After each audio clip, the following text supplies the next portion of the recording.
Doo-doo-dee. It's Nandi! Hello friends, we're here today to talk about Custodes as the newest faction to the game, and I'm delighted to bring you an early look at Trajann Valoris, the current Chief Custodian for the Custodes and their legendary character within Tacticus. Today we'll do a character showcase and then talk about how to unlock him. Trajann is a legendary character, and befitting his lore and place in the 40k universe, the art department have done a stellar job with the model and animations. He has 3 traits. Martial Kata is the Custodes faction trait and causes them to take 20% less damage from normal attacks and deal 100% bonus damage to summons. Trajann also has the Crushing Strike and Resilient traits. The stats on screen are at Diamond 3. I'll take a closer look later on to show you how this compares to other characters in the game. He has a base movement speed of 3 and a piercing melee attack with 3 hits. An interesting point to note is that in terms of weapons, it looks like this character can only equip a ceremonial knife, the 25% crit chance hybrid version of a knife and a gun.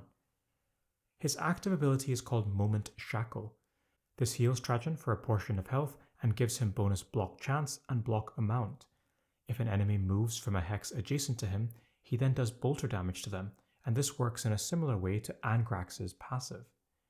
Trajann's passive ability is Legendary Commander. This causes enemies to receive bonus damage if they are adjacent to one of your units that has used an active ability this turn. Additionally, if Trajann is also adjacent to that enemy, then friendly units deal 2 bonus hits against them with their first attack that is not a normal attack. We can take a look at how that fits together in this gameplay clip. The active is the most straightforward to showcase and understand. Trajann moves into contact with a few enemies and uses Moment Shackle. This causes this cool bubble type effect to pop up around him, and when the Black Legion attack him, you can see him blocking enemy attacks. When they try and move away, he does damage to them, and due to high ground and barbed wire, it completely kills squishy characters like Archie and Harkin. The passive has 2 parts, so we'll break the gameplay along the same lines. In the first clip, we can mouse over damage and show that God's Will deal about 1.8k to this boxwalker. After Trajann uses his active, the passive bonus kicks in and the mouse over damage reaches about 3k. In the next clip, we can see that this time Trajann moves forward and uses his active. Now, when God's Will moves into position, his passive benefits from an extra 2 hits. The thing that jumps out to me when I look at Trajann is that he's a pretty good buffer. That 1.1k buff is higher than Eldrion's and Calgar's for non-faction tied units, so it's good enough to at least be in the conversation.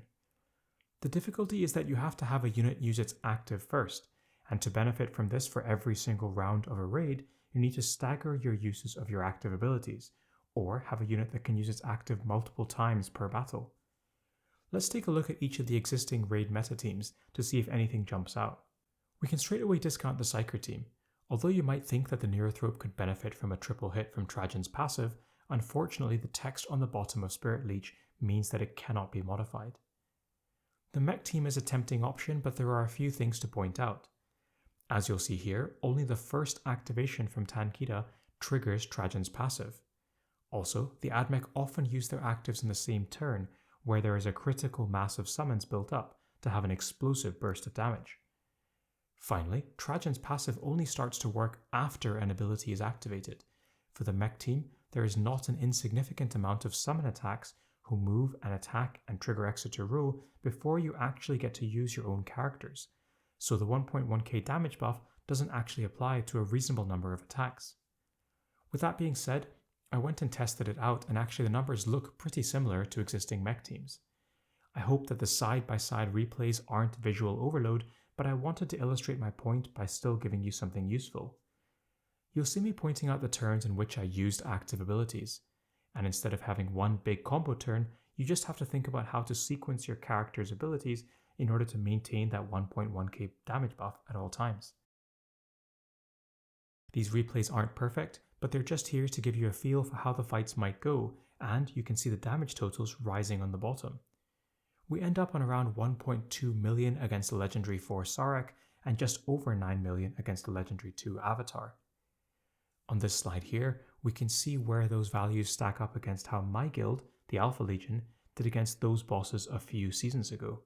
We're not redefining the wheel, but there's definitely enough here to at least explore. What about Old Faithful, the multi-hit team?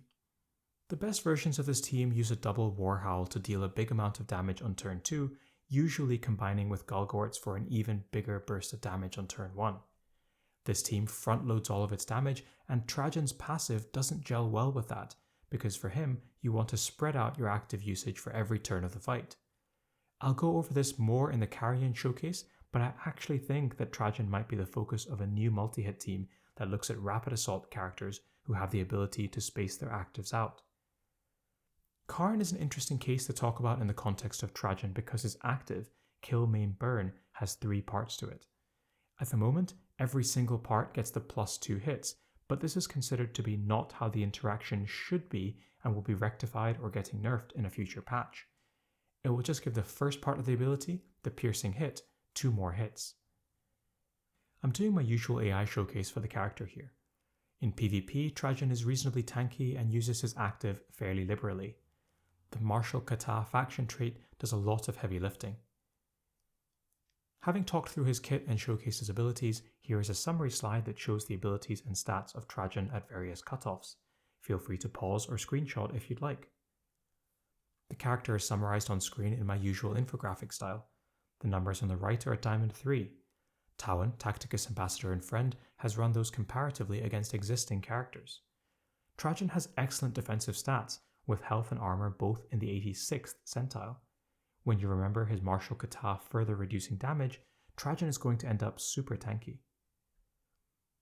That leads us to consider where the character might shine. Let's start with Horde modes. Trajann is the main character in this patch's survival, and I can tell you that I've been distinctly underwhelmed by him. He is slow and not able to kill more than 1 unit per turn. Yes, he is tanky and has some self-healing, but there's not much more than that. I've given him a 2. What about War? I think PvP will be Trajann's best mode due to how strong Martial Kata makes the Custodes against other characters. Run him in, use his active against a group of enemies, and not only are they penalized for moving away, but from now onwards all of your allies will do bonus damage to that entire group. Here's an optimistic 4. Finally, guild raids. You've seen how this guy can be used in the raid teams, and if he potentially fits into the best version of the Mech Team or gives birth to a new multi-hit team, he'll be just fine. I want to see more testing before I potentially give him a top 5, so for now he'll have to settle for 4.5. On to his unlock event. I've covered a lot of this in the patch video I did earlier, linked in the video description. I therefore won't spend too long repeating the same slides and phrases from earlier. I'll cycle through these slides, which should give you an idea of who I think will be good for the various tracks in this event. I'm also cycling through the enemies by alpha, beta, and gamma tracks that you'll have to fight through. This summary slide details the enemies and requirements for each track. Feel free to pause or screenshot if you like. I've taken those summary recommendations from earlier and put them onto a single slide because one of the most common questions I get asked is who should I focus on for X legendary release event? Well, here are my recommendations. There are also a few other ways of tracking the traits for this legendary release event. As usual, I have linked my Google Sheet in the video description as a no-frills template to copy and edit for your own roster. There is also the Tacticus Planner web app, which is essentially a more detailed roster manager, updated and run by one of the Tacticus ambassadors, Severin. I'll maybe sign off there. Thanks, as always, to my Patreons for their support, and bye for now.